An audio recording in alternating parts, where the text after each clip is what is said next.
Blog Talk Radio. Are you ready to take a bite out of the competition? Are you looking for ideas to make your business better? Welcome to the Core Business Show with Tim Jacquet, sponsored by Apple Capital Group. At the core of every successful business, you'll find people making a difference. And with each episode of the Core Business Show, we talk with those people, examine those ideas, and explore the strategies that make them special. Now, the host of the Core Business Show, Tim Jacquet. Good morning and welcome to another episode of the Core Business Show. I'm Tim Jacquet, your host. Today I have the pleasure of having Gene Kelly. He is with Saltwater Home Resources. We're going to talk about improving your home.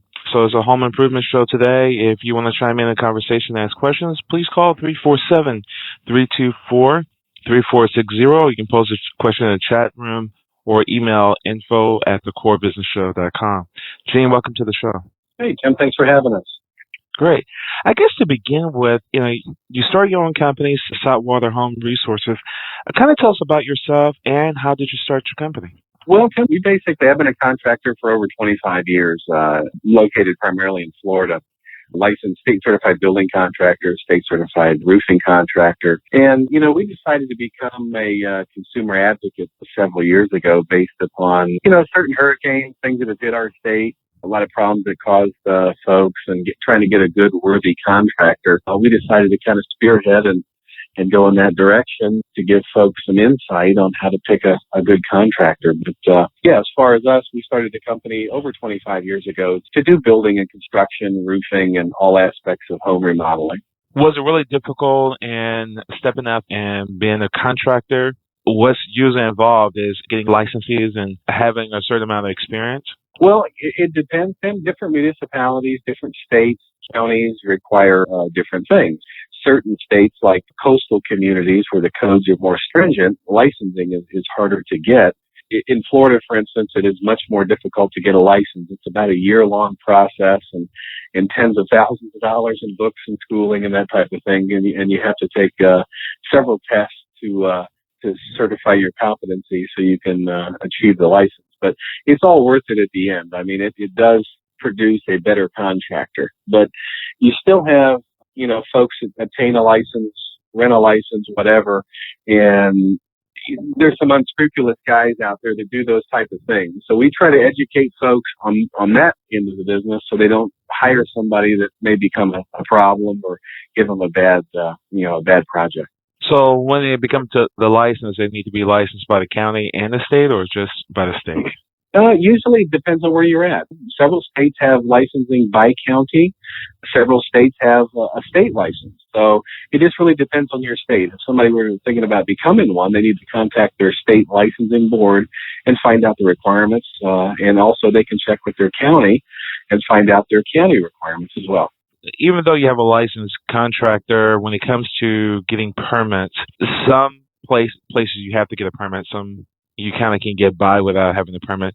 Any construction job, home improvement, should you always have a permit? Well, yeah, that's the misnomer. Yeah, like you just said, some places you can get by without one. Chances are you need that permit. If you have a doubt, you think you need one, you probably do. And it actually is better for the homeowner to get a permit anyway. If you ever sell your property and you did a project without an appropriate building permit, you could be held liable for that project as well as correcting any deficiencies on that project. And if somebody were to ever get hurt, say electrical, plumbing, whatever it may be, you could have a civil problem. So it's not worth trying to bypass. They're usually inexpensive, a few $100s or less, and it actually gives you it gives you a second set of eyes to look at the project from, i.e. the building inspector. And, you make sure you got a project that's done correctly for your family's safety and then your peace of mind. But yeah, just always check on that building permit.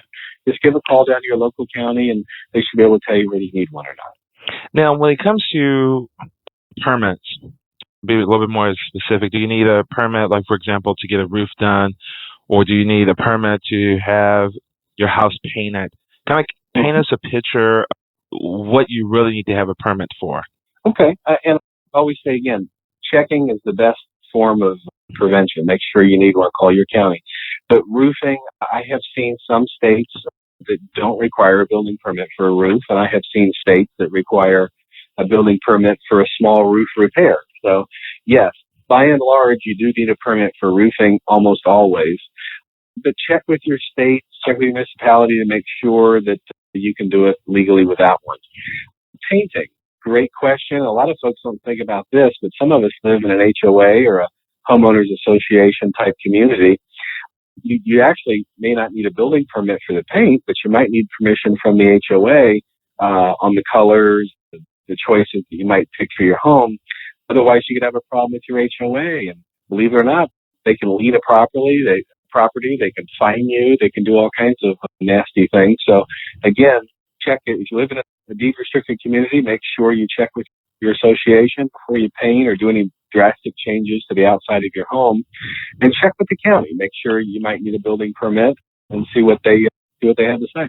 Well, also when it comes to contractors, what should you really look besides having that license?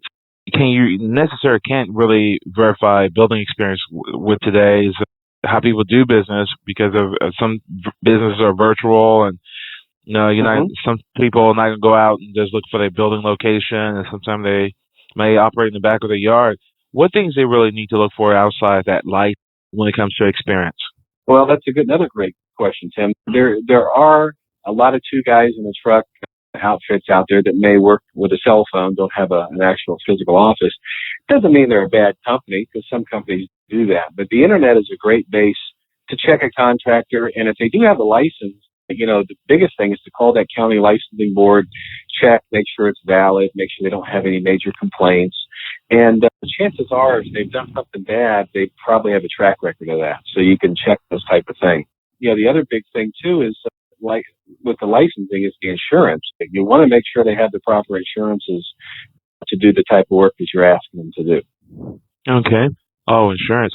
Now, are you covered by insurance if something goes wrong? Well, yeah, a lot of folks don't realize. You've probably seen the business card of a tree guy or a roofer, carpenter. It says licensed and insured most on every business card. And when people see that, they get a false sense of security thinking that they're okay. But there are two insurances that contractors must carry. One is liability. Liability is going to be if they back into your garage or, damage something around your home. That's for liability. But workers' compensation insurance is for an injury. And you need to have a current copy or a current policy. And I say, don't take a current copy out of the fax machine. You want to make sure the agent gives you a current copy to make sure it's valid, because it's expensive to keep it. A lot of guys will get it and then not keep it. It's not enforced. And you could be faced with a civil suit if somebody were to get hurt on a property. Well, kind of tell us what some common, really home improvement projects that owners can do by themselves. They can pick up the book from Home Depot or something like that and kind of repair. Is it, repairing the toilet or a leaky faucet, or, locking yourself in your bedroom or something? What are the common issues that homeowners usually face that they can do it themselves? Well, Tim, the DIY do-it-yourself is great. You can get a lot of good information on the internet. But, small projects, do what you're comfortable with. If you feel uncomfortable with the project, you probably want to get a professional in there to give you some advice. But painting, landscaping, doing those basic things around the house, it could be changing lights, fans, those type of things. Those are things that most homeowners can tackle. And believe it or not, a lot of the big chain home improvement stores have clinics. You can come in on a weekend and they might have a how to change a faucet seminar, and you can set in on that for maybe 35, 40 minutes and learn how to change a faucet. There's a lot of good, useful information out there, and you can save some money doing it yourself. But remember, if you tackle something too big and mess it up, it'll probably cost you twice as much to fix it. So just be careful how you tackle those projects. Make sure your comfort level is there, and you should be okay. What type of projects that a person can do to increase the value of their home? Well, there's many things around a house that can do that. Square footage or room additions generally are what gives a home more value. But you can do a lot with curb appeal to help with value as well, Tim. And that could be painting. That could be upgrading the light fixtures on the outside of the home. That could be changing the locks. You get those old dingy door locks, put some nice brass locks that are shiny on there. Maybe put a kick plate on the bottom of the door, which might be a brass or gold or bronze kick plate. Those kind of things really enhance the focal appearance of your front door. And, if you are going to sell it, that's generally what real estate folks will tell you to do anyway. But those things are going to enhance the look, the curb appeal, and can also help you sell your home and get the high dollar you want for it. Wow. And for example, I think you mentioned at the top of the hour regarding you kind of touched on landscaping. If a person remove a tree, landscapers, they come dime a dozen. A lot of them in a lot of communities come out and solicit to cut your yard. Is there any perceived liability of having someone to cut your yard, or I know if they trim your bushes, or maybe that's not a liability, but any other things that you might want to be concerned when you have that type of, you might not want them to remove a tree, of course, Yeah. but some of them say they will remove a tree or bush, and all of a sudden they broke your sprinkler line or something, or they lawnmower Right. run over your sprinkler system, and now you have to go get that repaired. Right. Yes, and great questions again, and that's a big one too. Landscaping. There's a lot of guys out here now doing that type of thing, and you're right, they're a dime a dozen. But it goes back to that insurance thing. You hire a guy to trim a tree, and he falls out of the tree and gets hurt.